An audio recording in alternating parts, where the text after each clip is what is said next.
로마서 8장, 오늘은 31절부터 39절까지 할 텐데요. 우선은 34절까지만 제가 봉독해 드리겠습니다. 로마서 8장 31절부터 34절까지 제가 봉독합니다. 그런즉 이 일에 대하여 우리가 무슨 말 하리요? 만일 하나님이 우리를 위하시면 누가 우리를 대적하리요? 자기 아들을 아끼지 아니하시고 우리 모든 사람을 위하여 내주신 이가 어찌 그 아들과 함께 모든 것을 우리에게 주시지 아니하겠느냐? 누가 능히 하나님께서 택하신 자들을 고발하리요? 어렵다 하신 이는 하나님이시니 누가 정죄하리요? 죽으실 뿐 아니라 다시 살아나신 이는 그리스도 예수시니 그는 하나님 우편에 계신 자요 우리를 위하여 간구하시는 자시니라.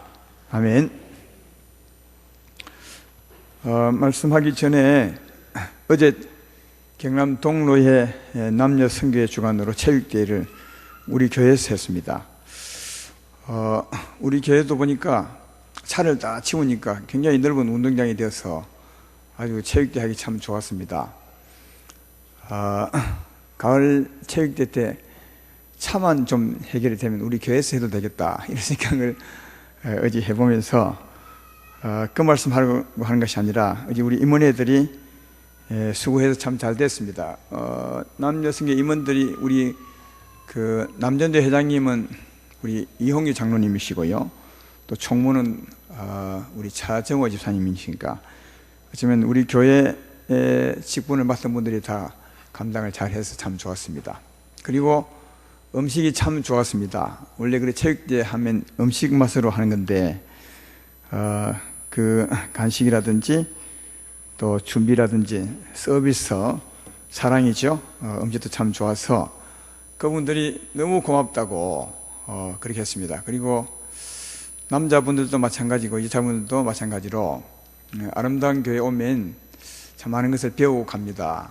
이런 말씀을 해주어서 이 말씀을 잘 들어야 되느냐 안 들어야 되느냐 그건 좀 그렇지만 그래도 참 좋았습니다. 하나님의 사랑으로 하는 사랑이 그 이웃에게 전해질 때 얼마나 큰 영향을 끼치고 아름다울 수 있는가 하는 것을 새삼 느낄 수 있는 그런 체육대회였습니다. 수고하신 분들에게 대단히 감사하고요, 또 그럴 때마다 아름다운 교회의 목사로 사는 것이 참 좋구나 이런 생각을 해보면서 늘 말씀할 때는 책망하듯이 하지만 그래서 늘 여러분에게 감사하고 있다는 사실도 기억해 주면 좋겠다 이런 생각이 듭니다. 근데 한 사람도 웃는 사람이 없네요. 내가 별 나쁜 말 안 했는데 좀 웃어주면 어떨까? 하여튼 좋았습니다. 나 칭찬 받는 것으로 좋아하기보다는 칭찬은 그분들이 하는 것이고 우리는 늘 저 더 높은 곳을 향해서 가야 되지 않겠나, 그런 사람이 마침내 복이 있을 것이다 이런 생각을 말씀하면서 오늘 하나님 말씀은 로마서 강의 19번째 시간이죠. 누가 우리를 하나님의 사랑에서 끊으리요, 이런 제목으로 말씀을 증거해 보겠습니다. 하나님이 우리를 구원하시되 그 구원의 목표는 뭐냐 하면 하나님의 아들의 형상을 본받는 겁니다. 그 목표와 또 어떻게 구원하심에 대해서 오늘 본문 앞부분에 지난 시간에 하신 말씀이죠. 29절 30절에 있습니다. 한번 보면 29절에 하나님이 미리 아신 자들을 또한 그 아들의 형상을 본받게 하기 위하여 미리 정하셨으니 이는 그로 많은 형제 중에 맏아들이 되게 하려 하심이라. 또 미리 정하신 그들을 또한 부르시고 부르신 그들을 또한 의롭다 하시고 의롭다 하신 그들을 또한 영화롭게 하셨느니라. 그렇게 말씀하면서 우리를 구원하신 또 구원에 가실 목표가 하나님의 아들의 형상을 본받게 하는 것이다, 그렇게 분명히 말씀합니다. 그러니까 예수님의 영광에 이르는 것이죠. 예수님의 아름다움에 이르는 것이다 하는 겁니다. 그리하면 예수님의 영광, 예수님의 아름다움 하면은 대충은 이런 것이구나 하고 생각은 하지만 구체적으로 어떤 모습인가 하는 것은 잘 모를 것입니다. 그래서 예수의 아름다운 예수님의 영광에 대한 것을 좀 삶으로 표현해 보면 에베소서 3장 19절에 잘 나와 있습니다. 거기 보면 예수의 사랑에 대해서 이렇게 설명하죠. 그 너비와 길이와 높이와 깊이가 어떠함을 깨달아 하나님의 모든 충만하신 것으로 너에게 충만하게 하시기를 구하노라. 이것도 예수의 사랑을 설명하면서 우리도 예수의 사랑에 이르기를 바란다, 이런 뜻입니다. 여기 너비는 전에 한번 설명했죠. 예수의 사랑의 너비는 모든 온 세상 사람들을 다 사랑하는 겁니다. 어떤 누구도, 어떤 신분도, 어떤 피부 색깔도, 어떤 민족도 주님이 창세부터 앞으로 세상 끝날 때까지 모든 사람을 사랑합니다. 그만큼 주님은 넓이가 넓죠. 내가 볼 때 여러분은 모든 사람을 사랑하지 못합니다. 우리 목사님들도 보면 목사님을 비유로 들어야 우리 위치를 잘 알 수 있지 않겠습니까? 그래도 목사님이 사랑으로서는 앞선 자라고 생각한다면 말이죠. 목사님들 보면 사랑해야 될 사람을 사랑 잘 못해요. 자기를 사랑하는 사람은 사랑하는데 자기의 사랑을 받아주지 않은 사람, 자기에게 좀 어려움을 준 사람은 사랑 못하더라고요. 이런 사람은 너비가 되게 좁은 거죠. 사랑하는 사람만 사랑하니까 이 너비는 행편없는 겁니다. 좁은 겁니다. 주님은 모든 사람, 자기에게 어떻게 하는 사람도 사랑해서 십자가를 질 만큼 주의 사랑의 넓이는 무한하죠. 무한대다. 그것을 예수의 사랑의 넓이라 하고요. 길이는 오랫동안 몇 시간만 사랑하는 것이 아니라 끝까지. 벌써부터 지금은 주무셔도 이해가 되네요. 밥 먹고 나서니까. 제가 여기 보고 얘기하면 여기 주무시는 거, 여기 보고 얘기하면 여기 주무시는 겁니다. 중간에 하면 하늘을 보고 내가 이렇게 하는 것은 잠을 푹 깨우려고 하는 겁니다. 왜냐하면 말씀 들어야 복이 있으니까. 안 그렇습니까? 길이는 정말 시간이 없죠. 창세 때부터 끝까지 진짜 길게 사랑하죠. 모든 사람을 끝까지 사랑하시고, 또 높이는 이건 하나님의 사랑의 거룩함을 말합니다. 아주 순수하게 하늘보다 더 높죠. 하나님을 하늘 위에 하늘이라 그렇게 말하죠. 이 말은 하나님의 영광의 높이를 말하는 겁니다. 영광은 때 묻은 사랑이 아닙니다. 진짜 깨끗한 사랑의 높이가 순수하죠. 우리는 좀 의도가 있어요. 우리는 보면 사람하고 대할 때 조금 마음을 감추고 하고 또 의중이 있죠. 자기 욕심을 좀 감추고 자기 미워하는 걸 감추고 이렇게 하는데, 주님은 깨끗한 사랑이다. 어둠이 조금도 없는 깨끗한 사랑. 그래서 하늘보다 더 높은 깨끗한 사랑으로 말하고 있고, 또 깊이는 그 사랑의 진하기가, 농도가 깊다는 거죠. 농도가 바다보다 더 깊습니다. 십자가 짊어지고 정말 모든 지름을 지고 대신 죽을 만큼, 그래도 우리를 사랑할 만큼 정말 그 깊이가 정말 깊죠. 그러니까 예수의 사랑은 넓이가 어마어마하고요, 길이가 한이 없고요, 높이가 하늘보다 더 높으시고, 사랑의 진실한 농도가 바다보다 훨씬 깊죠. 그런데 그거 우리가 어떻게 따라갑니까? 이렇게 이제 말하시면 얘기할 텐데, 우리 보고 따라오라는 말이 아니라 그 사랑을 우리가 가지고 있는 거예요. 그래서 그 사랑을 따라 살면 우리 보고 하라면 죽어도 못하죠. 그러니까 그 사랑이 우리에게 있는 겁니다. 그 사랑을 성령으로 부어주셨습니다. 여러분에게 있습니다. 그래서 그 사랑을 자꾸 따라가다 보면 우리도 그렇게 되는 겁니다. 그래서 우리 향한 하나님의 사랑은 그 너비와 길이와 높이와 깊이가 한이 없는 그 사랑을 이미 부어주고, 우리에게 부어주시고, 그게 영생을 얻은 겁니다. 그 부어준 사랑을 따라 나를 자꾸 버리고 넓이를 넓혀가고, 전에는 이러이러한 사람만 사랑했는데 자꾸 나를 버리고 이러이러한 사람도 사랑하고 해서 범위를 넓혀가고, 사실은요, 우리 주위에 있는 사람을 다 사랑할 수 있다면 세상 모든 민족을 사랑할 수 있는 거죠. 그렇잖아요. 자기 가족을 사랑하면, 자기 아내나 남편을 사랑하면 많은 사람을 사랑할 수 있어요. 근데 자기 남편도 사랑하지 못하고 아내 사랑하지 못. 근데 이게 알고 보면요, 아내 사랑하고 남편 사랑하기가 쉽지 않습니다. 제가 보면 아내 사랑하고 남편만 진실로 사랑한다면 모든 사람을 사랑할 수 있습니다. 그러니까 우리는 사랑의 넓이 하니까 모든 사람을 어떻게 사랑하나 하는데, 정말 간단합니다. 여러분 주위에 있는 사람을 정말 사랑할 수 있다면 모든 사람을 사랑할 수 있습니다. 먼데 사람도 사랑할 수 있고 전 시대 사람도 사랑할 수 있습니다. 그건 예수의 사랑을 가졌으므로 나를 자꾸 버려가면 충분히 할 수 있습니다. 어렵죠. 그러나 버려가고 그 사랑을 넓혀가는 것이 우리 향한 하나님의 소망이고 우리의 구원의 목표임을 아셔야 됩니다. 그리고 그 길이와 끝까지 사랑하는 것, 높이와 깊이를 더해가는 것, 그러면 예수의 사랑에 이르러갈 수 있겠죠. 하나님이 우리 향한 사랑의 목표, 구원의 목표가 그거라는 거예요.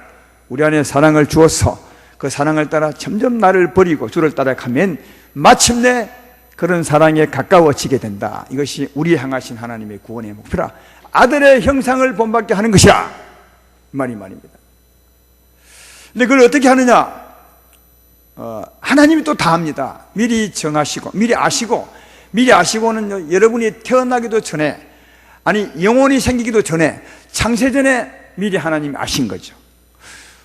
우리가 어떤 물건을 만들 때 미리 알잖아요. 장인들은 요러저러한 물건을 만들어야 되겠다. 그러니까 물건을 만들기 전에 미리 만드는 사람은 아는 거죠. 요렇게 만들어야 되겠다, 이게 아는 겁니다. 그러니까 우리가 존재하기도 전에 하나님이 아시고, 그리고 우리를 정하시죠.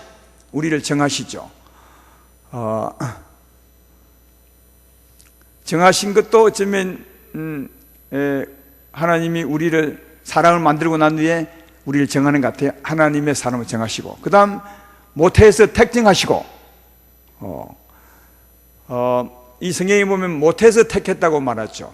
바울도 모태에서 나를 택정하시고, 에레미야도 모태에서 나를 택정하시고, 이제 모태에 택정한다는 말은 이제 하나님의 자녀로 택하신 거죠.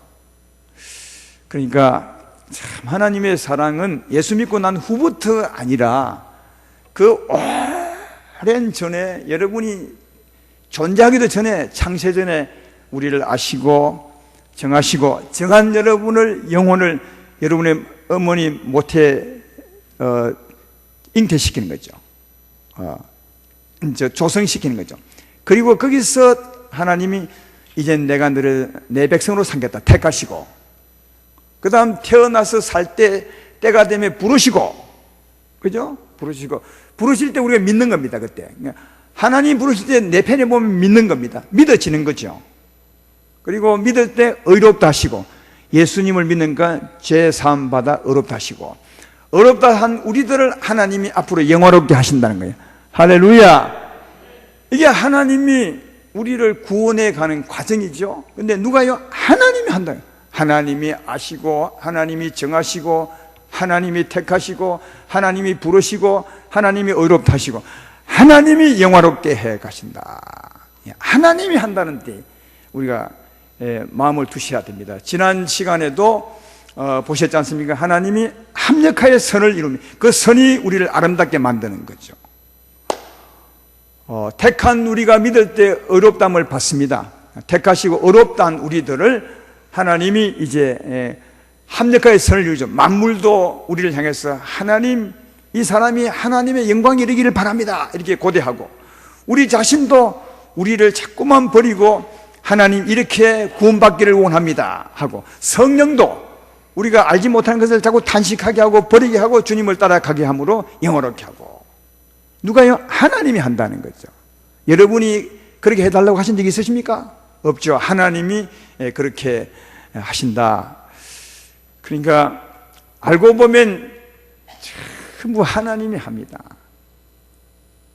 그래서 하나님이 영화롭게 하셨느니라 한 것처럼 영화롭게 반드시 하게 될 줄로 믿습니다. 그런 사실을 알고 오늘 31절 32절을 읽어야 됩니다. 자, 31절 32절. 그런즉 이 일에 대하여 우리가 무슨 말 하리요? 만약 하나님이 우리를 위하시면 누가 우리를 대적하리요? 자기 아들을 아끼지 아니하시고 우리 모든 사람을 위하여 내주시니가 어찌 그 아들과 함께 모든 것을 우리에게 주시지 아니하겠느냐. 이 일에 대해 무슨 말이에요? 여기 이제 두 가지 의미가 있습니다. 하나는 이런 의미 같아요. 이런 의미가, 아니 하나님이 미리 아시고 정하시고 택하시고 부르시고 어렵다 하시고 영어롭게 하셨다면, 그러면 하나님이 택하지 않는 사람은 뭐냐, 이제 이렇게 말할 수가 있겠죠. 그런 사람이 있을 겁니다. 이게 하나님의 구원에 대해서 말하면 꼭 그런 사람이 있습니다. 그러면 하나님이 택하지 않은 사람은 뭐냐, 그렇게 말하는 사람이 있는데, 그런 사람에게 오늘 말하는 겁니다. 그런 이 일에 대해서 우리가 무슨 말 하리요? 하나님이 한다는데. 그게 포함되어 있고요. 또 하나는 하나님이 택하시고 하나님이 구원하신다는 겁니다. 반드시. 근데 누가 무슨 말 하리요? 하나님이 어떻게 하시느냐? 32절에 보면 자기 아들까지 내어주시니까 뭘 안 하겠느냐. 여러분, 자기 아들은 자기 자신입니다. 하나님, 자기 자신이 사람의 몸을 입고 오시니까 아들 예수님 아니십니까? 그러니까 하나님이 사람 되신 겁니다. 제 말 이해되면 아멘 합시다. 하나님이 하늘에 계시고 아들 하나 낳아서 세상에 보냈다면 이거는 하나님이 신이 세 개가 되죠. 아버지 하나님, 그 다음 아버지가 낳은 아들 하나님, 또 성령 하나님, 이런 건 삼신론이라 하면, 우리는 삼신론이 아니라 삼위일체 하나님이시죠. 하나님 한 분이신데, 그죠? 한 분이십니다.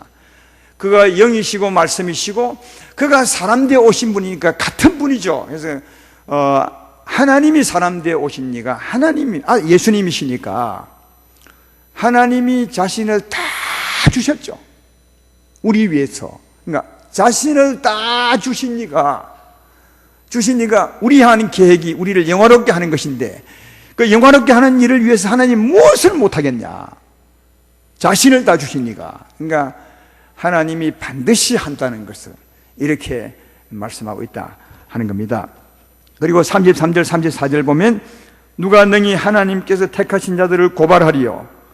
어루하신 이는 하나님이시니 누가 정죄하리요? 죽으실 뿐 아니라 다시 살아나신 이는 그리스도 예수시니 그는 하나님 우편에 계신 자요 우리를 위하여 간구하시는 자니라. 하나님이 우리를 의롭다, 예수 믿는 우리를 의롭다 했어. 우리가 예수 믿을 때 십자가로 우리의 죄를 사시고 너는 의롭다, 너는 다시는 죄가 없다, 이렇게 하신 이가 누구라? 하나님이시다. 그런데 하나님이 의롭다는 사람을 누가 시비 걸겠느냐? 하나님 아닙니다. 그 사람 부당합니다. 죄를 얼마나 많이 지었는데요, 그는 의롭지 못합니다. 누가 그렇게 고발하겠냐? 하나님이 의롭다는데. 이 무슨 말이냐 하면, 하나님은 만왕의 왕이시고 만주의 주십니다. 천지 만물의 주인이시고 그는 깨끗한 분으로 심판주죠. 재판관이라 그 말. 그러니까 재판관이 딱 보시고 그가 회개하고 예수 믿음에 예수로 말미암아 죄 없다 하는데, 누가 의롭다 하시는 이는, 죄 있다 죄 없다 하는 이는 하나님이신데, 그 하나님이 죄 없다 하는데 누가 아닙니다 할 수 있겠냐는 거예요. 그러니까 여러분, 우리가 예수를 믿음으로 의롭다함을 받았다면 그건 하나님이 의롭다는 것이고, 어느 누구도 우리를 고발할 수 없고 부당하다 할 수 없는 것입니다. 어려운 것입니다. 죄 없는 것입니다. 하나님의 아들입니다. 그렇다는 말입니다. 그래서 이런 말씀을 받을 때 우리 편에서는, 야, 그렇구나, 내가 하나님이 의롭다는, 죄 없다는 하나님의 아들이구나. 누가 나를 고발하겠느냐? 누가 나를 죄 있다 하겠느냐? 누가 나를 지옥으로 끌고 가겠느냐? 아무도 할 수 없구나. 이런 믿음의 확신을 가지셔야 되는 겁니다. 살다 보면 죄를 지을 때가 많이 있죠. 그때 이런 사실을 모르면 또 내가 죄인이구나, 이 삶엔 또 지옥 가겠구나 하다가, 또 예배 드리고 기도하고 은혜가 충만하면 내가 의로운 사람이구나, 천국 가겠구나 하다가 또 가서 이리저리 하다가 시들어치면 또 내가 죄인이고, 맨날 천국 갔다가 지옥 갔다가 천국 갔다가 지옥 갔다 하는 분이 많은데, 그건 당신이 잘못 믿어서 그런 거예요. 내가 살다가 죄를 지을 수 있어도 그건 역시 뭐요? 하나님의 아들입니다. 이 죄도 주님이 담당하셨습니다. 이것 때문에 내가 죄인이 아닙니다. 예수님이 담당하셨습니다. 그러나 이것 때문에 하나님과 내 사이가 서먹서먹하게 되었으니 내가 회개합니다. 이게 지금 우리 위치라고요. 그러니까 분명히 말하거니와 예수를 믿다면 죄인이 아닙니다. 의인입니다. 이걸 잘 아는 분이 진짜 많이 없어요. 예, 우리는 가끔씩 죄 짓는 의인입니다. 예, 저는 그런 말을 가끔씩 죄를 짓는 의인입니다. 왜냐하면 하나님의 아들이잖아요. 아들의 신분은 우리가 좀 잘못한다고 죄인 되고 아들 되고 하는 것이 아닙니다, 여러분. 한번 아들은 영원한 아들입니다. 하나님의 생명으로 생명으로 판단되는 것이거든요. 하나님의 생명을 받았으면 하나님의 아들입니다. 하나님의 아들은 이미 죄사함 받았다는 걸 증거하는 것입니다. 근데 가끔 죄를 짓는 것은 하나님의 아들이면서 지은 죄입니다. 그래서 아버지와 아들 그 죄로 말미암아 서먹서먹하거든요. 빨리 회개하면 다시 그 죄가 씻음받고 용서받아서 하나님과 화목하게 되고 하나님의 평화가 여전히 내 심령 가운데 솟아나게 되는 것을 볼 수가 있습니다. 그러면 가다가도 실패하더라도 나를 죄인이라 하지 말고 하나님의 아들로서 하나님께 잘못했습니다, 주여 내가 회개하고 돌아가오니 다시 나를 안아주십시오 한다면 죄 짓지 않은 그때로 날마다 새롭게 된다는 사실을 알 수 있습니다. 이런 확신으로 살아가기를 주의 이름으로 축원합니다.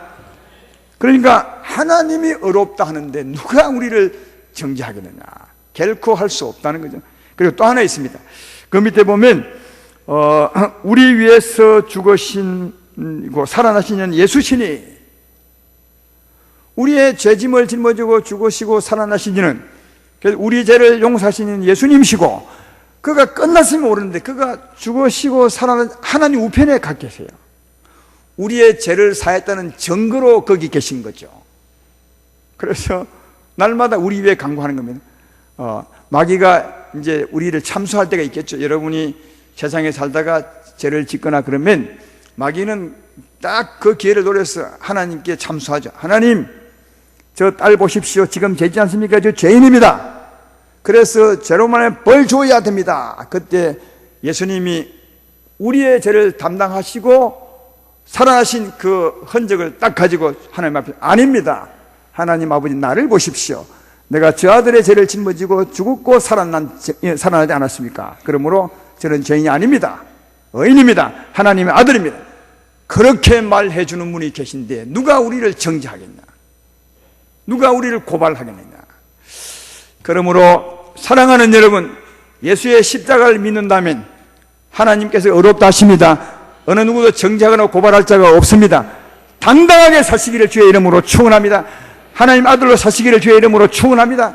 어떤 고발도 받지 마시고, 고발 받더라도 아니라 나는 하나님의 아들이며 의로운 자라, 이렇게 당당하게 사시고, 그 죄 때문에 내 마음의 끓이김 때문에 사망이 다가오걸랑 예수 이름 권세로 명하노니 너는 떠나갈지라, 나는 의로운 자니 너는 나와 상관할 자가 아니라, 이렇게 단호히 물리치시고 하나님의 아들로 사시기를 주의 이름으로 축원합니다.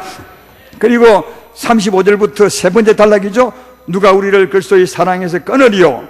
환난이나 공고나 박해나 기근이나 적신이나 위험이나 칼이라. 기록된 바 우리가 종일 주를 위하여 죽임을 당하게 되며 도살 당할 양같이 여김을 받나이다 함과 같으니라. 그러나 이 모든 일에 우리를 사랑하시는 이로 말미암아 우리가 넉넉히 이기느니라.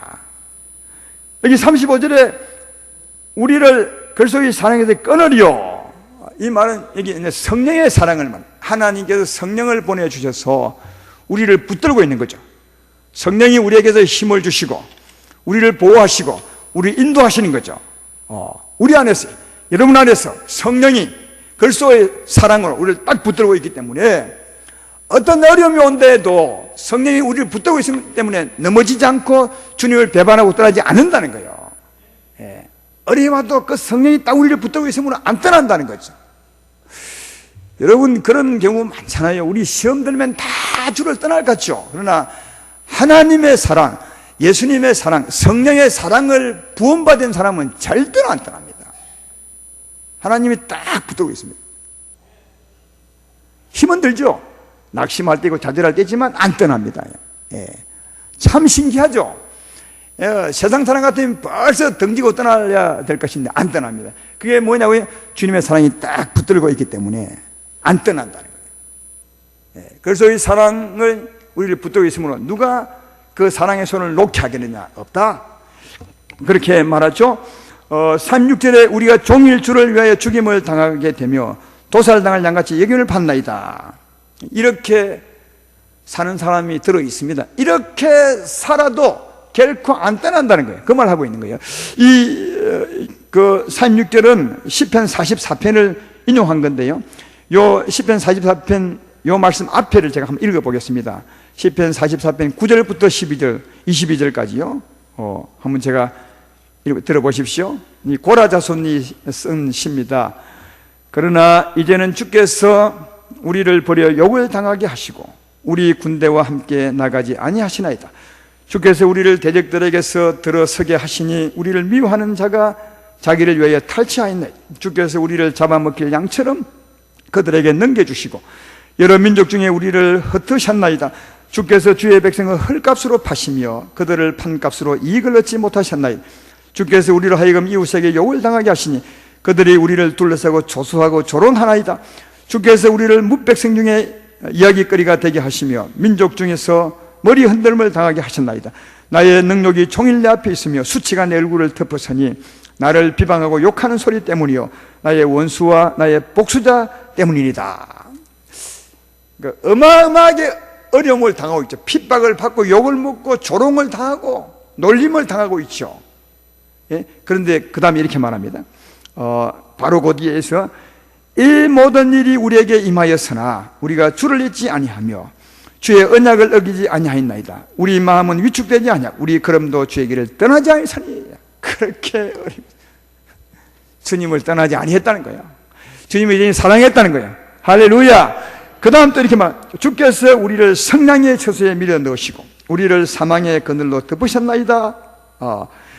이것도 또 사망의 그늘라서 힘들었다는 말이죠. 그러나 그 다음에 우리가 우리 하나님 이름을 잊어버렸거나 우리 손을 이방신에게 향하여 폈다면 하나님 이를 알아내지 않으셨으리까 아니하셨으리까 물어 주는 마음의 비밀을 다 아시나이다. 우리가 종일 주를 위하여 죽임을 당하게 되며 도살을 양같이 여김을 받았으나 그 다음에요 우리가 주님을 사랑합니다. 이렇게 말해요. 어마어마한 어려움을 당하도 우리는 여전히 주님을 사랑합니다. 이렇게 말하죠. 이게 누구의 사랑이라고요? 이게 그리스도의 사랑이라는 거예요. 우리 안에 보여진 예수의 사랑이 우리를 딱 붙들고 있기 때문에 종일 어려움을 겪어도 주님은 안 떠나는 거예요. 우리의 안 떠나는 능력이 우리가 아니라 우리 붙들고 있는 예수의 사랑 때문에 안 떠난다는 거예요. 그러니까 이런 어려움을 당할 때 욕도 하고 자절도 하고 낙심도 하고 시험도 들지만 안 떠나는 그것은 주의 사랑임을 기억하시길 바라요. 우리 안에 있는 주의 사랑. 주님 왜 이러십니까 해도 주의 사랑이 딱 붙들고 있어서 주님 왜 이러십니까 하는 기도도 한다는 거예요. 이게 주의 사랑이라고 오늘 우리에게 말씀하고 있죠. 그래서 37절에 결론적으로 말합니다. 그러나 모든 일에 우리를 사랑하신 이로 말미암아 우리가 넉넉히 이기느니라. 할렐루야.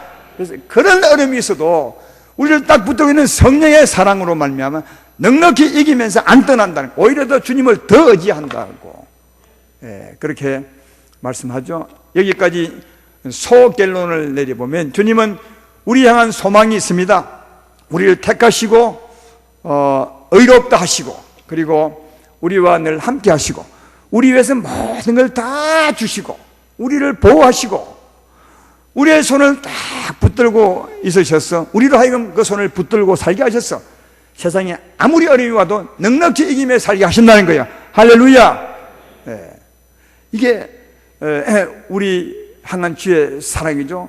그러므로 이렇게 말할 수 있습니다. 그러므로 누가 이런 우리를 고발하겠습니까? 누가 이런 우리를 정죄하겠습니까?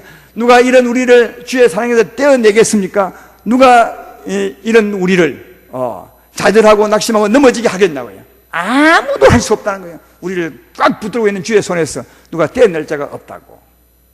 하나님의 사랑을 경험한 사도 바울이 성령 안에서 말씀하고 있음을 알 수가 있습니다. 그래서 결론적으로 38절을 보십시오. 내가 확신하노니 사망이나 생명이나 천사들이나 권세자들이나 현재이나 장래이나 능력이나 높음이나 깊음이나 다른 어떤 피조물이라도 우리를 우리 주 그리스도 예수 안에 있는 하나님의 사랑에서 끊을 수 없으리라. 언제까지요? 끝까지 절대로 끊을 수 없다. 그러니까 하나님의 사랑을 받은 사람은 절대로 끊을 수 없다. 내게 이제 확신하노니 하면서 우리를 넘어뜨릴 자가 없다는 것을 말할 때 이 대조법을 썼죠. 사망이나 생명이나 천사들이나 권세자들이나 현재일이나 장래일이나 높음이나 깊음이나. 이건 어떤 거냐 하면 이 사망이나 생명은 어떤 힘이죠. 어떤 힘도 우리를 넘어뜨릴 수 없고, 또 천사나 권세자들, 이거는 어떤 누구도 넘어뜨릴 수 없고, 현재일이나 장래일은 어떤 시간도 어떤 때도 지금이나 앞으로 갔어도 절대로 우리를 끊을 수가 없고, 또 높음이나 깊음은 어떤 상황에서도. 그러니까 이걸 종합하면 그 무엇도, 이 세상에 그 무엇도 우리를 꽉 붙들고 있는 하나님 사이에 떼낼 자감이 없다고 그렇게 말씀을 하고 있습니다. 그러므로 사랑하는 여러분, 우리를 붙드시는 하나님의 사랑을 붙드시고 더 붙드시고 살아가시길 주의 이름으로 축원합니다. 전에 언젠가 말했죠. 복잡한 시장 골목을 어머니가 어린 아이를 데리고 갈 때는 더 손을 꽉 잡죠. 복잡하니까 안 잃어버려. 그러면 꽉 잡으면 엄마의 손에 그 쥐는 느낌을 느낀 아이는 더 또 손을 꼭 잡죠. 엄마의 손을 엄마가 꼭 잡으면 저 아이도 더 꽉 잡습니다. 하나님은 그러십니다. 우리에게 어려운 일이 다가올수록 더 꽉 잡죠. 우리를 사랑하시니 그때 꽉 잡는 손을 더 꽉 잡으시면 되는 거. 우리는요 너무 간단하죠. 우리를 꽉 잡으시는 주의 손을 더 꽉 잡으시면 우리는 주의 사랑에 붙들려서 살아갈 수 있는 자가 될 것이라 하는 겁니다. 주님의 사랑에 끊을 수 없다는 말은 다르게 말하면 주님이 반드시 우리 향한 계획을 이룬다는 거죠. 우리 향한 구원의 계획을 이루신다는 겁니다. 우리 영화롭게 하는 일을 반드시 이룬다는 거죠. 절대로 실수하지 않고 반드시 이루게 될 줄로 믿는 것입니다. 근데 이건 아셔야 돼요. 결론적으로 뭐냐 하면 주님이 반드시 이루시는데 그 다음 빨리 이루느냐 좀 더디게 이루느냐 아니면 더 영화롭게 하느냐 덜 영화롭게 하느냐, 이것은 사람에 따라 차이가 있다. 영화롭게는 합니다. 영화롭게는 하지만 분명히 영화롭게는 해요. 하늘에 속한 행체를 만들기는 만듭니다. 그러나 사람에 따라서 빨리 영화롭게 되느냐 더디게 되느냐 아니면 덜 영화로우냐 더 영화로우냐, 이것은 사람에 따라 차이가 있다. 이게 우리가 해야 될 일이라. 영화롭게는 합니다. 천국은 갑니다. 하나님의 아들의 형상은 닮을 것입니다. 그러나 더 아름다운 영광은 우리에게 달렸다는 것을 아셔야 돼요. 주께서 우리를 영화롭게 한다는 말은 곧 부활을 말하는 거죠. 부활에 대해서 이렇게 설명합니다. 고린도전서 15장 41절로 42절에 보면 해의 영광이 다르고 달의 영광이 다르며 별의 영광도 다른데 별과 별의 영광이 다르도다. 죽은 자의 부활도 그와 같으니, 그러니까 죽은 자가 다시 부활될 텐데 영광의 차이가 있는 거죠. 어떤 사람은 해 같은 영광으로 부활되겠지만 어떤 사람은 달, 별 중에서도 작은 별처럼 영광 부활돼. 그러니까 영광은 영광입니다. 하나님의 아들의 형상은 담는 것은 맞습니다. 하늘의 형상은 같지만 영광의 차이는 있다는 거죠. 그 차이가 어떤 것이냐, 바로 그 뒤에 설명합니다. 고린도전서 15장 42절로 44절에 좀 읽었던 그 말씀 뒤로 보면 이렇게 되어 있죠. 죽은 자의 부활도 그와 같으니 썩을 것으로 심고 썩지 아니할 것으로 다시 살아나며, 욕된 것으로 심고 영광스러운 것으로 다시 살아나며, 약한 것으로 심고 강한 것으로 다시 살아나며, 육의 몸으로 심고 신령한 몸으로 다시 살아나는, 육의 몸이 있은즉 또 영의 몸도 있느니라. 여기 썩을 것, 욕된 것, 또 약한 것, 육의 몸은 이 육신을 말하는 거죠. 이 육신이요. 지금 가지고 있는 이 몸이 그런 겁니다. 썩을 몸입니다. 이 약한 겁니다. 욕된 겁니다. 이거 제 구덩이 한 빠진 거 욕된 겁니다.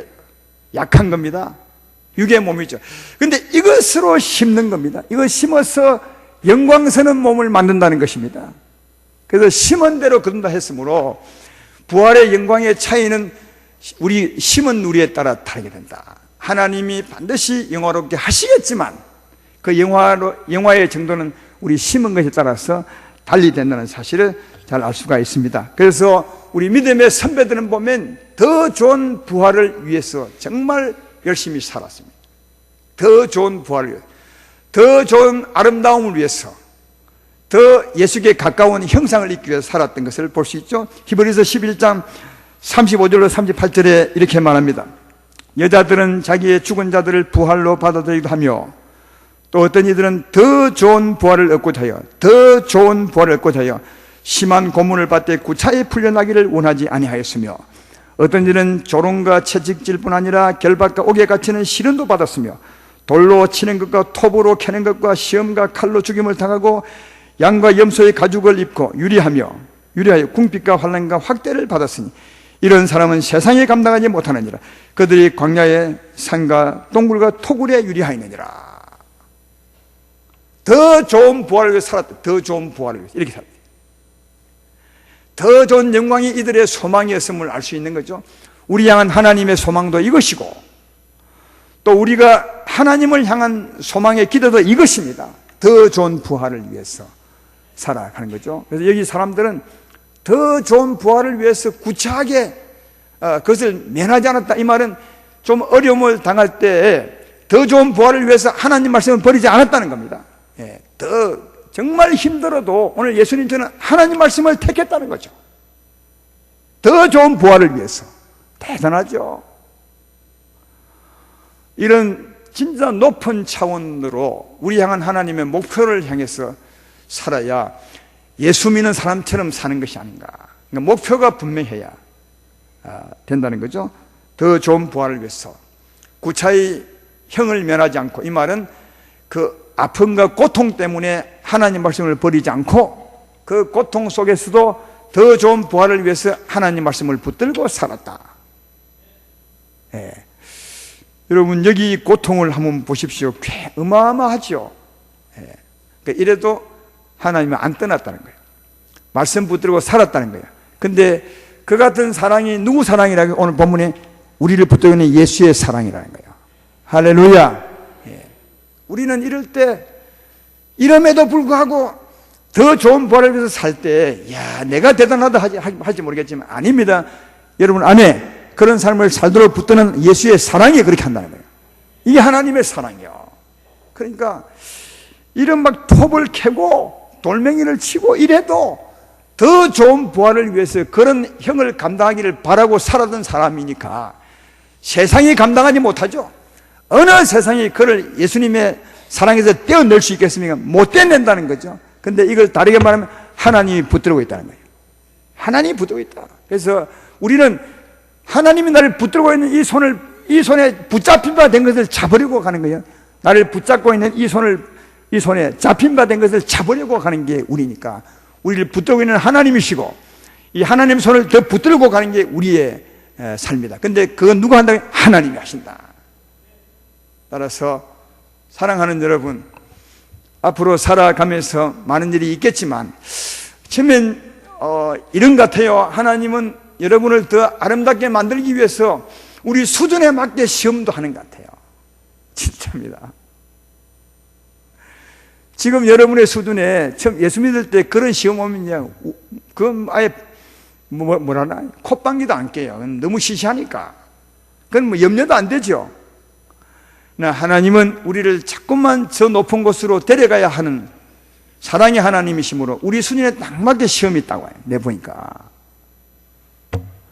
이걸 자꾸 뛰어넘을 때 더 높은 곳에 가게 되더라는 거죠. 그러니까 우리 사람에게는 여러분이나 나나 이런 시험을 누가 바라겠습니까? 아무도 안 바라겠죠. 그러나 하나님은 안 바라지만 주시는 것 같아요. 우리가 뛰어넘어야 될 삶의 수준이 있는 거죠. 삶의 길이 있습니다. 끊임없이 하는 것. 그러나 지금까지 이겨봤다면 너무나 쉽게 이겨갈 수 있습니다. 주님이 우리를 붙들고 계시니까요.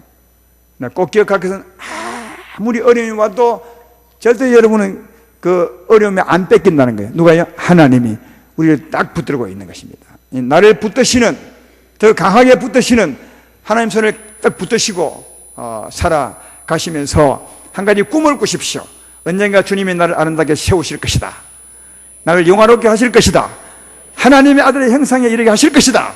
이 높은 꿈을 향하여서 나를 붙드신 하나님 손을 꽉 붙드시고 주님 따라가신다면 정말 복 있는 우리 모두가 될 것이라 그렇게 생각합니다. 아름다운 교회 성도 여러분들이여, 아름다운 교회같이 아름답게 되기를 주의 이름으로 축원합니다.